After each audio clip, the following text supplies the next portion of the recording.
ងងឹតពុកពុកខ្មៅហោះមកក្បែរបេះដូងសោកាឈឺផ្សានឹកដល់មាសមេ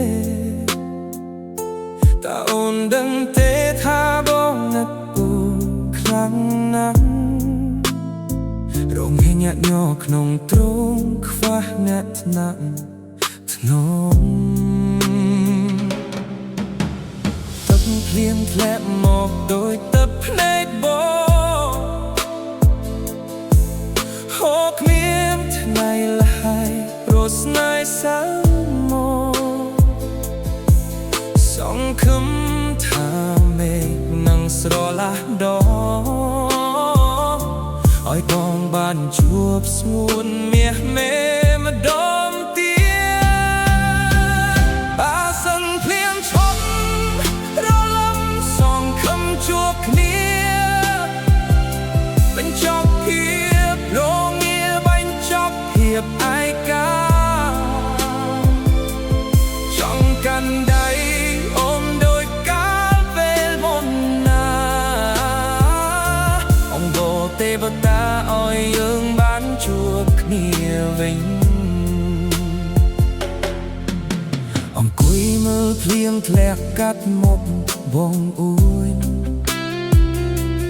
ចិត្តបងមុតស្រួយនឹកដល់អតីតកាល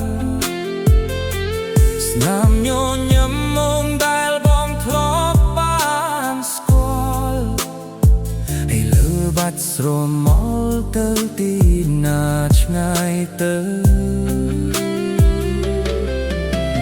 ទឹកភ្លៀងធ្លាក់មកដូចទឹកភ្នែកបងហូរគ្មានថ្ងៃលហើយព្រោះស្នេហ៍សៅមក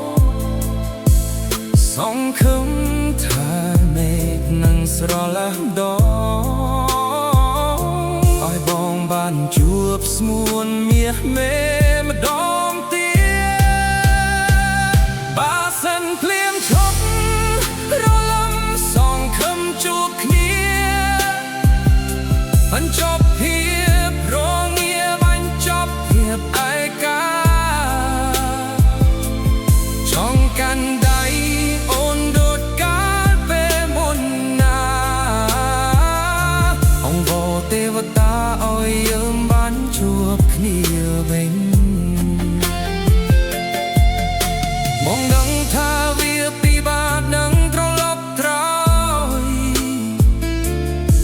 តែចិត្តនៅតែមិនព្រមអស់សង្ឃឹមឡើយ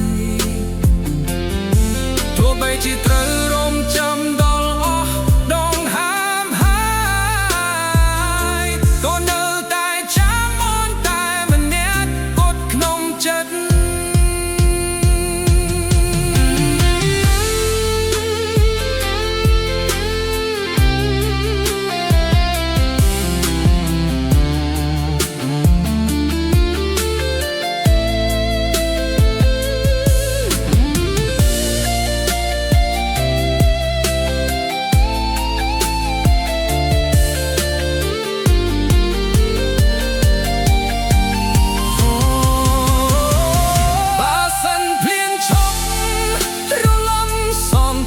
ជួបគ្នាបញ្ចប់ភាពរងាបញ្ចប់ភាពឯកាចង់កាន់ដៃអូនដោយកាលពេលមុនណាអង្គរទេវតាឲ្យយើងបានជួបគ្នាវិញបើសិនភ្លៀងឈប់រលំសង្ឃឹមជួបគ្នារងចាំអូនជានិច្ចមិនថា